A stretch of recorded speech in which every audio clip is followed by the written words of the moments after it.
Pues ahora mismo alcanzamos las 9:30, una hora menos en Canarias, en tiempo de tertulia con Alejandro Vara, con Tomás Cuesta, con Pablo Planas, con Silvia Ribeiro y desde este momento con Lorenzo Amor, presidente de ATA, para comentar y analizar brevemente esos datos de paro y afiliación del mes de julio. Don Lorenzo, ¿qué tal? Muy buenos días. ¿Qué tal? Muy buenos días. Bueno, le reconozco lo primero que es un poco difícil, lo es todos los meses, analizar los datos de paro cuando a uno le ocultan parte de esos datos. Y es que el gobierno cifra en algo más de 2 millones el número de parados, pero por ejemplo, según Randstad, en España hay cerca de 4,2 millones de demandantes de empleo. Y aquí se incluyen, entre otros, los fijos discontinuos en periodo de inactividad. No sé cómo se pueden hacer políticas públicas teniendo en cuenta semejante desfase. Mire, yo desde que entró en vigor la reforma laboral y, bueno, con la contabilización de los fijos discontinuos, no hacemos valoración del paro, entre otras cosas porque es que haríamos una valoración que no es veraz. Llevamos ya algunos años desde que el Ministerio se comprometió a contar cuáles son los fijos discontinuos reales que hay en nuestro país, cuáles están los activos y cuáles son los inactivos, pero mientras esto no ocurra no podemos hacer valoración del paro. No obstante, yo lo que le puedo decir es que si analizamos los datos de paro de este mes y lo que ha ocurrido en los últimos 12 años, pues lo que vemos que en los últimos 12 años el paro en agosto ha bajado 40.000 y la bajada de ayer pues prácticamente es igual, ¿no? Pero vamos, lo que es el paro no puedo hacer valoración. La afiliación a la Seguridad Social, la creación de empleo o la afiliación de autónomos sí es algo que hacemos, pero en cuanto al paro es que de verdad no seríamos veraces a hacer una valoración porque no tenemos los datos objetivos. Ahora le preguntaré por la situación de los autónomos. El gobierno decía ayer que no solo se está creando empleo, sino que además se firman contratos y se crea empleo de calidad. Sin embargo, si vamos a los datos, resulta que solo 1 de cada 3 contratos indefinidos son a tiempo completo, el resto son jornada parcial o bien en formato de fijo discontinuo. No sé si lo que se está haciendo es repartir empleo y además empleo de mala calidad. Bueno, que se está creando empleo en España, los datos están ahí, ¿no? Y es decir, estamos hablando de que en el último año se han creado 480.000 empleos. A partir de ahí, lo que es la calidad de empleo y la duración del empleo, pues usted muy bien lo ha dicho, ¿no? Gran parte de estos contratos son a tiempo parcial y incluso lo que estamos viendo es que el pluriempleo está creciendo. Cada día tenemos más trabajadores que tienen al menos 2 empleos. Lo que cuando vamos a los microdatos, pues este triunfalismo que exhibe el gobierno, pues hay que analizarlo detalladamente. En primer lugar, ¿se está creando empleo? Pues sí. Las empresas de más de 499 trabajadores están creando a un ritmo superior al 3%. El problema es que la mayoría de nuestro tejido empresarial son microempresas, pequeñas empresas de autónomos que tienen entre 1 y 3 trabajadores. Aquí, cuando analizamos los datos interanuales, vemos que el empleo se está reduciendo a un ritmo del 0,9%. Es decir, la mayoría de las empresas en España que son autónomos y empresas de 1 a 3 trabajadores están destruyendo empleo. Y son las grandes las que en estos momentos, bueno, pues ahí están, con unos importantes beneficios, las que están tirando del empleo en nuestro país. Esto nos lleva a que, cuando analiza también los datos de Seguridad Social, vemos que en junio del año 2025 tenemos 66.000 empleadores, cuentas de cotización menos que los que teníamos en el año 2019. Es decir, desde que vino el COVID, pues hemos perdido empleadores. Esto lo viene reflejando cuando uno analiza los datos de la encuesta de población activa, pues vemos que también el número de empleadores en los últimos 5 años pues se ha reducido. ¿Y qué es lo que sacamos como análisis? Bueno, pues que evidentemente el exceso de regulación, de burocracia, el infierno fiscal y de cotizaciones sociales que están viviendo muchas pequeñas empresas y muchos autónomos lo hacen muy difícil mantener el empleo e incluso mantener la actividad. Usted ha ofrecido 2 datos que son fundamentales. La creación de empleo en grandes empresas crece a un ritmo del 3,6, pero efectivamente en aquellas de entre 1 y 3 trabajadores se destruye empleo a un ritmo del 0,9. Si tenemos en cuenta que el tejido productivo empresarial español está compuesto fundamentalmente por pequeñas y medianas empresas, lo que proyecta es un futuro muy sombrío del mercado laboral español. Bueno, tristemente lo que le vengo diciendo es decir que tenemos menos empleadores. O sea, menos empresarios autónomos que generan empleo que los que teníamos en 2019. Y esto, pues no es nada bueno, porque lo importante para que haya una creación de empleo sostenida y sobre todo que cuando hay un crecimiento económico, crecimiento de la actividad, sea repartido de forma igualitaria, es que crezcan las empresas o el empleo de las empresas en todos los tamaños. Pero esto no es lo que está ocurriendo. Uh-huh. Lo que estamos viendo es que cuando se habla de reducción de jornada, cuando se habla de registro horario, cuando se habla de nuevas regulaciones, permisos retribuidos, pues hay un tamaño de empresa que lo puede soportar y otro tamaño de empresa que este exceso de regulación, este infierno fiscal que se está viviendo en nuestro país, pues no lo puede soportar. Y vemos que están no solamente destruyendo empleo, sino muchos de ellos pues dejando de tener ya actividad. Claro, dice usted, cada vez hay menos empleadores. Los salarios, desde hace ya varios años, no están subiendo de manera proporcional al coste de la vida. La gente cada vez vive más, por lo tanto, se pagan pensiones durante más años y además las pensiones que se están pagando, pienso por ejemplo en la generación del baby boom, en muchos casos no son pensiones bajas. Si uno une todos esos factores, llega a la conclusión de que en algún momento quebrará el sistema. Bueno, lo que estamos viendo es que cada vez sale más dinero de los presupuestos generales del Estado a pagar pensiones. Es decir, lo que se recauda en cotizaciones no es suficiente para pagar el gasto en pensiones que hay en nuestro país, y lo que vemos que más de 30.000 millones de euros pues que se han destinado a pagar pensiones de los presupuestos generales del Estado, y esto pues va a ir creciendo. Vamos a ir viendo cómo no solamente va a crecer el gasto en pensiones, sino que la aportación que se tenga que hacer desde los presupuestos generales del Estado cada vez va a ser mayor. Uh-huh. Una última pregunta antes de cederle la palabra a mis contertulios. Yolanda Díaz comentó ayer que al inicio del curso político va a retomar asuntos pendientes como el estatuto del becario, la reducción de la jornada laboral o una nueva subida del salario mínimo interprofesional. De salir adelante estas medidas o algunas de ellas, ¿qué impacto tendría entre las empresas?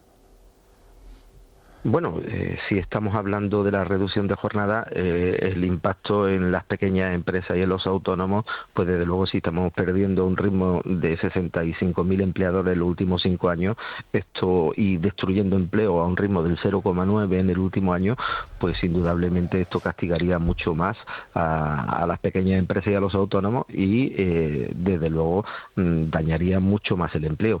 Piense una cosa, el propio informe de los expertos sobre la reducción de jornada habla que de momento de implementarse tendrá un incremento de costes del 6,92%. Si esto sumamos que los salarios están creciendo de media a un ritmo del 3%, estamos hablando de un 10% de los incrementos de los costes laborales. Eso es inasumible para esos autónomos, esas pequeñas empresas que tienen entre 1 y 3 trabajadores. Y en cuanto a la otra medida, la subida del salario mínimo, yo invitaría a la vicepresidenta del Gobierno a que leyera no solo las grandes cifras de paro, sino que viera cómo se está destruyendo empleo en el régimen de hogar, en el régimen agrario, precisamente sectores donde el 99% de sus trabajadores están en el salario mínimo. El salario mínimo tiene que subir. El problema es cuando sube un 54% en los últimos 5 años. Eso es que no ha subido la actividad de muchos autónomos y pequeñas empresas, ni incluso trabajadores, pensionistas, familias que tienen una persona del régimen de hogar. Pues claro, ha visto cómo se ha incrementado el salario mínimo un 54%, es decir, lo que le paga su trabajador más las cotizaciones sociales, y bueno, lo que estamos viendo es muchas veces no solo destrucción de empleo, sino personas que estaban dados de alta y que ahora siguen trabajando pero sin estar dados de alta. Y eso es lo que estamos viendo. Alejandro. Sí, don Lorenzo, buenos días. ¿Qué tal, Alejandro? Muy bien, estamos hablando de unas cifras, unos datos, una situación económica bastante complicada que poco tiene que ver, evidentemente, con los mensajes de optimismo eufórico que transmite el Gobierno, ya por no hablar de los que transmitió Pedro Sánchez antes de, de desearnos buenas vacaciones, felices vacaciones. ¿Usted cree que el Partido Popular ha llegado siempre al Gobierno después de una o a través de una crisis económica, a través de un factor económico determinante. Así fue con Aznar, así fue con Rajoy. ¿Usted cree que ahora mismo la situación que vivimos en este país puede ser elemento determinante para que marque el resultado de unas elecciones generales, pongamos que se celebren el año que viene? ¿O no tiene ahora mismo esa sensación de que en la sociedad, bueno, es que estamos todo el día con los bares están llenos, las terrazas a reventar, las playas ni te cuento, esa sensación de que las cosas no están tan mal como algunos parece que pueden pintar? Bueno, en primer lugar, yo lo que tengo que decir es que la situación política con la corrupción encima de la mesa y las noticias que leemos cada día generan inquietud, incertidumbre, desconfianza y desinversión en el tejido empresarial. O sea, estamos en una situación que no es buena. Estamos también en una anomalía democrática, que esta legislatura todavía ni se han presentado unos presupuestos generales. Esto para el futuro de un país, que estemos con unos presupuestos prorrogados de una anterior legislatura, bueno, pues es complicado. A partir de ahí, quien tiene capacidad de disolver las Cortes y convocar elecciones es el presidente del gobierno. Yo lo que veo la situación muy complicada y creo que va a ser muy complicado sacar medidas o incluso acuerdos adelante en esta legislatura. Una legislatura que yo considero que pues está prácticamente acabada, ¿no? Pero a partir de ahí no nos corresponde a nosotros decir cuándo se tiene que convocar las elecciones, pero lo que sí hay es, y lo digo, ¿no?, inquietud, incertidumbre, y sobre todo falta de confianza, y estamos viendo cómo la inversión extranjera pues está cayendo. Tomás. Sí, don Lorenzo, buenos días. ¿A usted no le parece que hay una cierta obscenidad en que los portavoces del gobierno celebren que haya habido unas centésimas de crecimiento en el último balance del empleo, cuando en realidad lo que se ha producido en julio es un frenazo absoluto? Es decir, que como cualquier especialista que analice los datos los vea. Y luego, por otra parte, toda esta situación yo creo que está afectando muchísimo a la productividad, que no remonta en España, y eso es un problema a corto, medio y largo plazo importantísimo. Cada vez las empresas o son cada vez más productivas o nos vamos a quedar fuera de todos los tableros.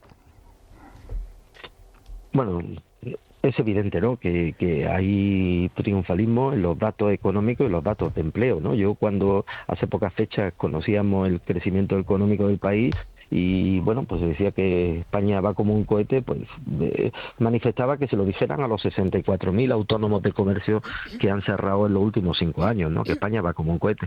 A veces nos quedamos con los titulares que vemos en los periódicos Salmón del crecimiento de las empresas, pero no nos damos cuenta que empresas de esos tamaños en España hay 500.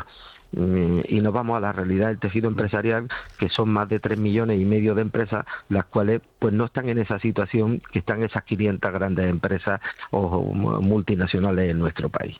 A partir de ahí, lo que es evidente que los datos de empleo de ayer, por mucho que queramos decir que hemos alcanzado cifras históricas de afiliación, que es verdad, y no lo vamos a negar,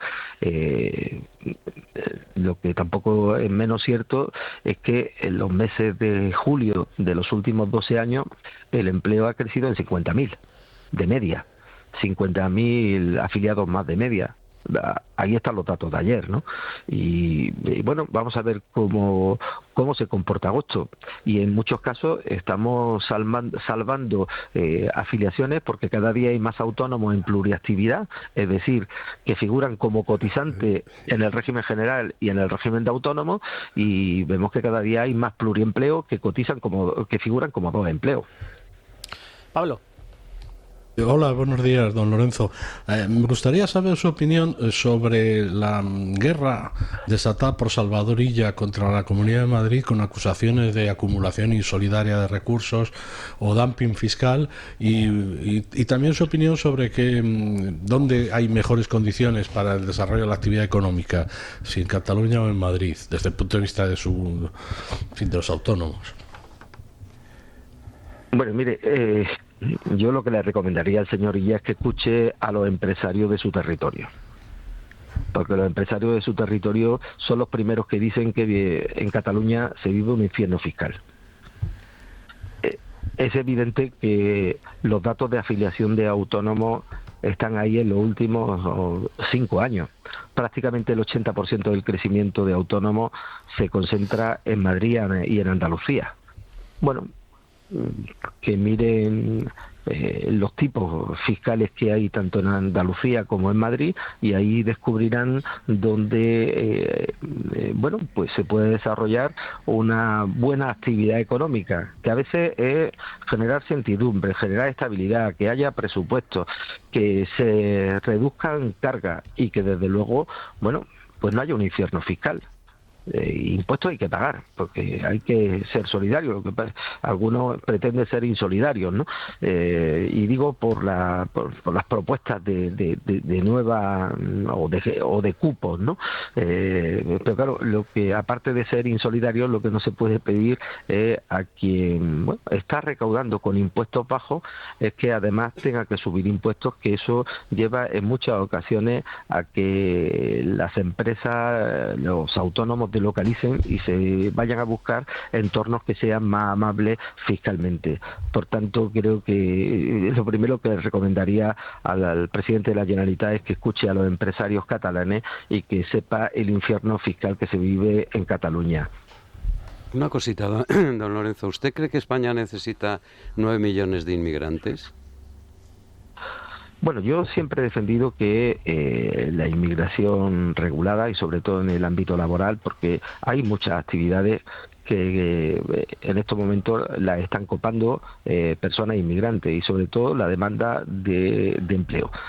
Y, por tanto, bueno, es que lo voy a decir como es, como lo pienso y como es la realidad. Hay muchos trabajos que los españoles no quieren hacer y que si no es por la mano de obra inmigrante no se cubrirían. A partir de ahí, lo que, insisto, lo que tiene que haber es una inmigración regulada. No podemos pretender una inmigración donde haya personas que puedan cometer delitos en nuestro país y no pase nada. Don Lorenzo, pues ha sido un placer hablar con usted. Como siempre, un saludo y muy buenos días. Buenos días, muchas gracias.